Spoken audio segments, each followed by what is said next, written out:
Dan ketahanan pangan tentu tidak akan bisa diwujudkan oleh presiden sendirian, pemerintah sendirian.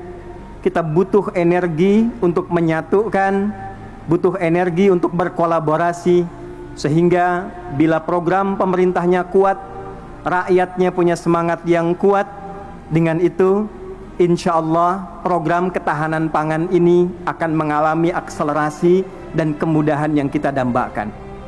Hadirin, 4 Januari 2025, Pak Mentan, kami menghubungi Pak Wamen, Pak Sudaryono, untuk mendapatkan paparan dan arahan tentang program pemerintah terkait ketahanan pangan ini, guna mendengar, melihat, mengamati apa yang sekiranya dari kami para ulama, masyarakat bisa memberikan pendampingan, penguatan dan kebersamaan untuk mewujudkan apa yang diharapkan itu. Dari hasil paparan dimaksud, kami berkomunikasi dengan kolega ulama seluruh Indonesia, dengan kolega masyarakat sampai ke ujung daerah Pak Presiden, dari mulai di Aceh sampai dengan Papua. Maka terumuskanlah, mari kita membuat satu gerakan yang memberikan kesadaran tentang ketahanan pangan, sehingga semua punya kesadaran dan keinginan untuk menanam. Maka dibuatlah, diluncurkanlah gerakan Indonesia Menanam. Kita singkat dengan GERINA.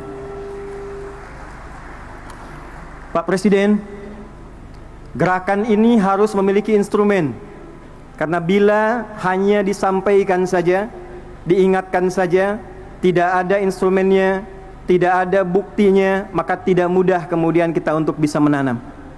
Maka kami melihat, alhamdulillah, kita punya orang-orang baik, saudagar-saudagar baik. Bila di timur ada Pak Haji Isam mulai menanam, kami berpikir di barat kita harus ada juga, supaya kita lipat dari barat ke timur, se-Indonesia bisa menanam. Maka kami memohon kesediaan Haji Setiawan Ikhlas, UKP Presiden, untuk minta agar lahan di barat itu bisa kami gunakan sebagai riset. Alhamdulillah Pak Presiden, kami hanya minta pinjam, beliau berikan, ini utuh untuk digunakan sebagai riset demi kepentingan bangsa dan negara. Maka kami berangkat ke Korea, kami berangkat ke Jepang, kami berangkat ke Mesir, menyusun naskah akademik bagaimana kemudian itu bisa ditanam dengan baik, terdapat landasan dengan baik, dan secara akademik, secara ilmiah dapat dipertanggungjawabkan dengan baik. Maka Pak Mentan, dapatlah lahan ini. Tidak mudah mengolah lahan ini karena ternyata ini PMK, lahan yang mustahil dan sulit bisa ditanam. Maka apa yang kami lakukan? Setelah merenung, kita duduk, Bapak boleh cek ke Pak Mentan, Bapak boleh cek ke dinas bagaimana status lahan ini, apakah punya potensi untuk ditanam. Pak Mentan dari kemarin tanya Pak Presiden, Pak Ustadz, ini pupuknya pupuk apa? Karena ini anomali, lahan yang tak mungkin bisa ditanam tiba-tiba bisa tumbuh Pak, 7.200 meter persegi. Maka saya katakan, saya buka hari ini metode dan pupuknya adalah pupuk Pancasila yang berdasarkan pada Asta Cita.